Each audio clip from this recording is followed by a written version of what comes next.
we were disappointed by Crayola. We were also scammed by Scholastic. And now, the same salty reviewer. Will we be disappointed by Play-Doh? Only one way to find out.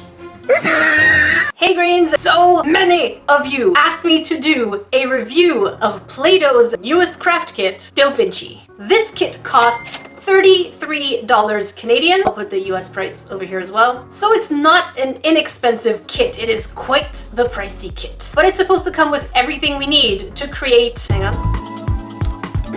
art that pops off the page. From what I gather when it comes to the actual ad is that it looks like deco cream. I don't know anything about this, but I guess we'll find out together, because that's what we do. Discover things together. The box itself looks so amazing. I mean, it's just so colorful. It looks very 3D, very controlled. We can get little squares, we can get swirls, and it definitely looks like something as a little baby Jackie green, since this kit is said to be for 6 and up. I most definitely would have wanted a kit like this. Now the question is it good? Is it worth it? Is it going to give me a good item? Am I going to be accomplishing amazing things? I guess the answer is, I don't know. Crayola set my expectations here. Scholastic has put it here. So this would be good. Very good. Now time to see what we get inside.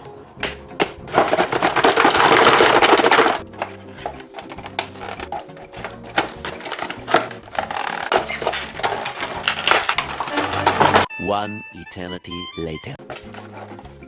Here's what we get inside, and by golly, that was one of the most difficult packages I had to open. Orange, red, blue, green, and yellow. And just to be very clear, these are extremely light, super fluffy. So I'm wondering, how much can we get out of this? The Doh Vinci squeezer, 2 nozzles, a carrying case that's supposed to have these stencils on the inside. And there we go.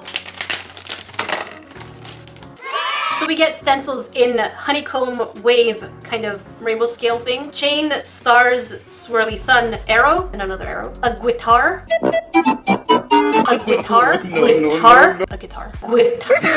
Some musical notes and swirly lines. Old school boombox. We also get a version of a palette knife, so we should be able to make textures. I am super excited to try this. And we also get 3 sheets of cardboardy laminated paper. Last but not least, very colorful instructional sheets. So I'm gonna read this and get back to you, Grains. All right, so the idea should be pretty straightforward. All we have to do is just put our sheet of paper and just dabble with it. So let's see the behavior of this actual material. So we gotta use this thing. This is for full tubes and this for emptier tubes. Let us start with this greenish green. And what does it smell like? Nothing. Not even like Play-Doh. That's so weird. All right, time to squeeze. Okay, so let's see how much pressure this takes to work. And the answer is not much. That is pretty neat. Oh, there it is. There's the smell. It smells like Play-Doh, obviously. Okay, so I'm just gonna put a couple of layers and see what it looks like once we start smudging it around.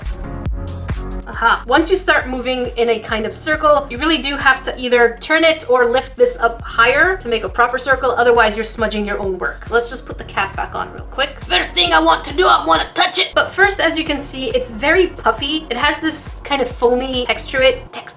It does smell like Play-Doh. That is the thing I was hoping for, because Play-Doh has always had like this nostalgic childhood smell to it. All right, so let's touch and see. So it's already kind of hardening. It really, really does feel like wet Play-Doh. Okay, let's smudge it before it gets too hard. Oh my God, that is smooth. Okay, now let's make some texture.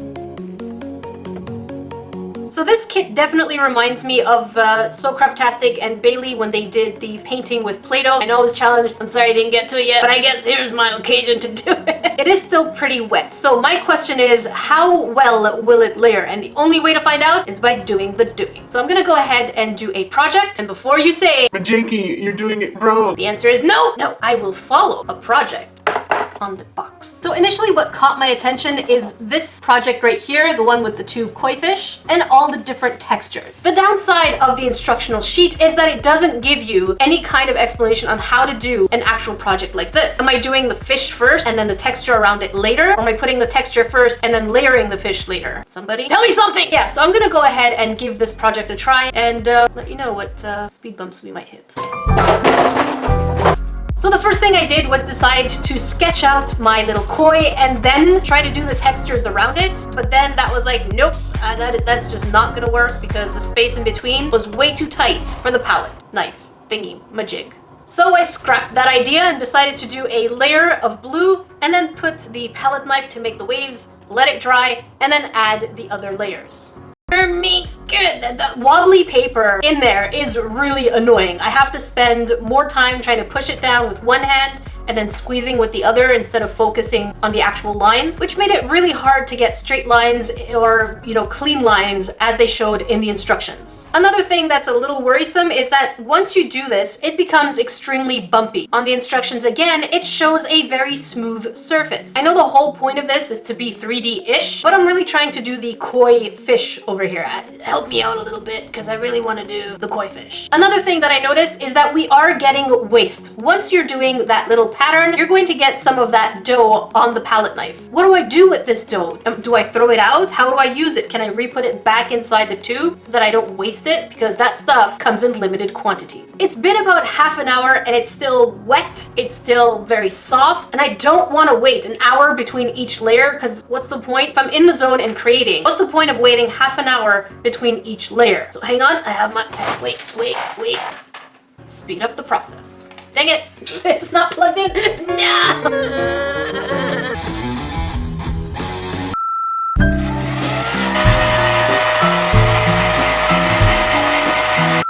After using the hair dryer, you can see that it's a lot less smushy, whereas compared to the part that I took out of one of the palette knives over here, it's still super smushy. If you want to speed up the process, at least the hair dryer works. Another thing you should be aware of is that this tube is almost finished and we barely did a whole page. See? When I started doing the first orange koi fish, I realized immediately that the palette knife is just way too big for those kinds of angles. So I had to resort to using my fingers, which I'm a huge fan of using my fingers when I craft. But I think if they're going to give us a palette knife to smooth things over, maybe they could also give us a smaller one, or even maybe mention in the instructions that it's okay to use our fingers. Smoothing out the bits was quite tricky until you dip your finger in some water and smooth it out. Exactly the way you would do it when building a sculpture out of Play-Doh.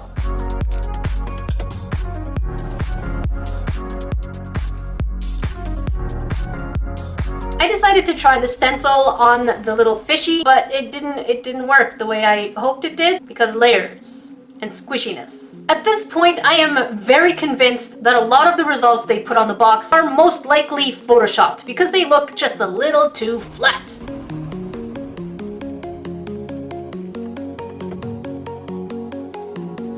Oh, and if you use the nozzle, make sure that you have a toothpick because they don't give you anything else to clean it with.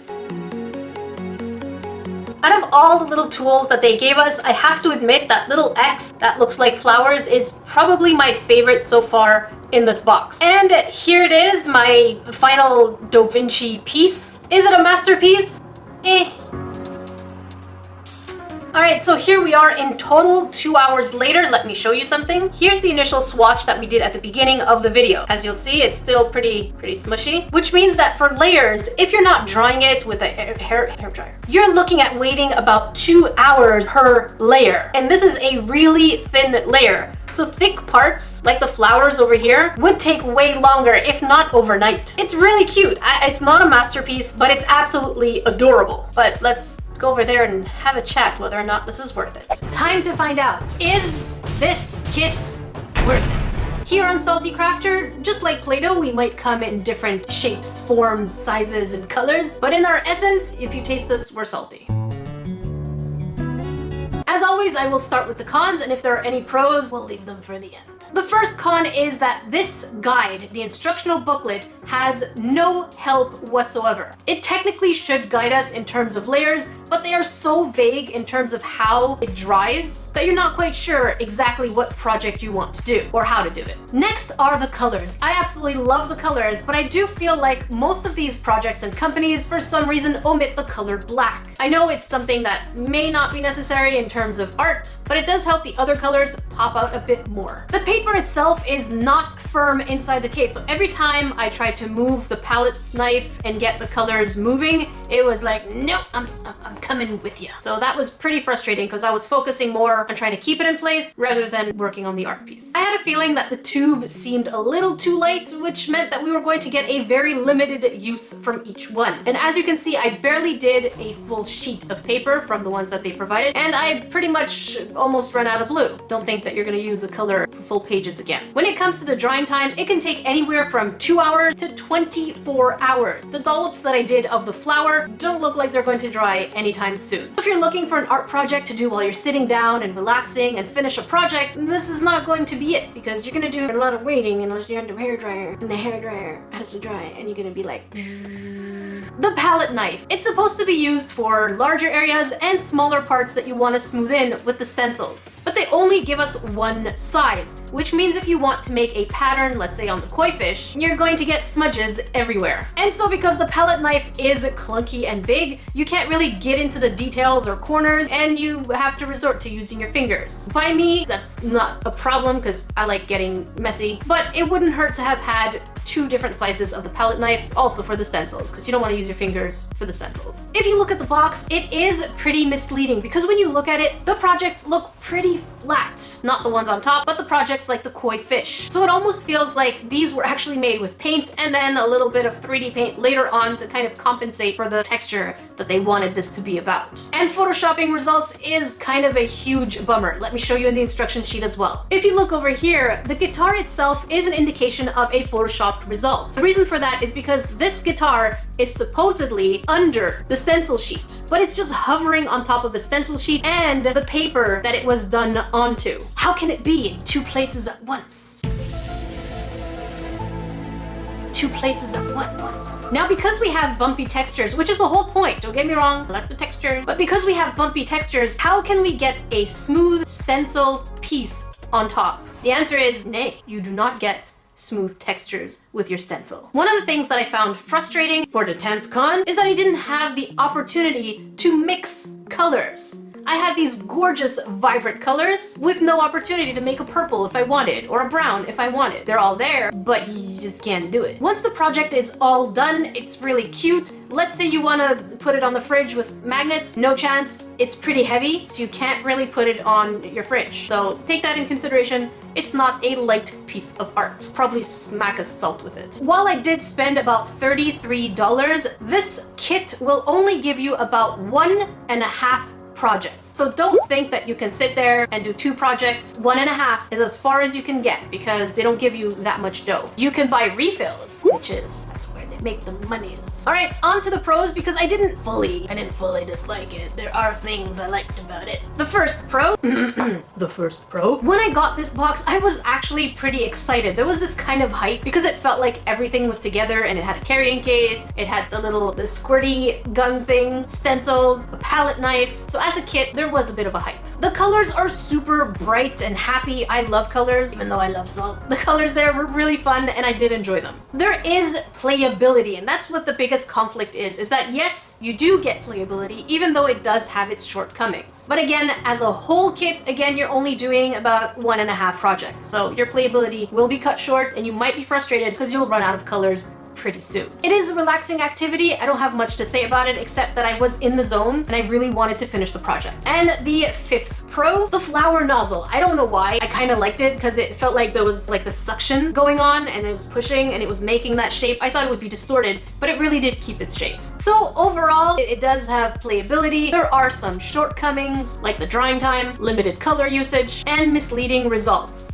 You can still get good results though, just not the ones on the box. I would have to say this kit gets 6 on 10 dorks. It is on the disappointing side, but it's not entirely a waste if you can find some very inexpensive refills. And when I went on Amazon, I found that you can get the 22 color refill with those 2 pushy guns for about $22. So you don't need to get this particular kit with the stencils, which I find to be useless in this case. You're probably better off getting the kit without the kit. Just get the colors and the pushy guns. Thank you so much for watching my little grains. If you want to watch a salty video, check it up here. And if you want to watch a crafty video, check it out down here. Until then, I will see you in the next video.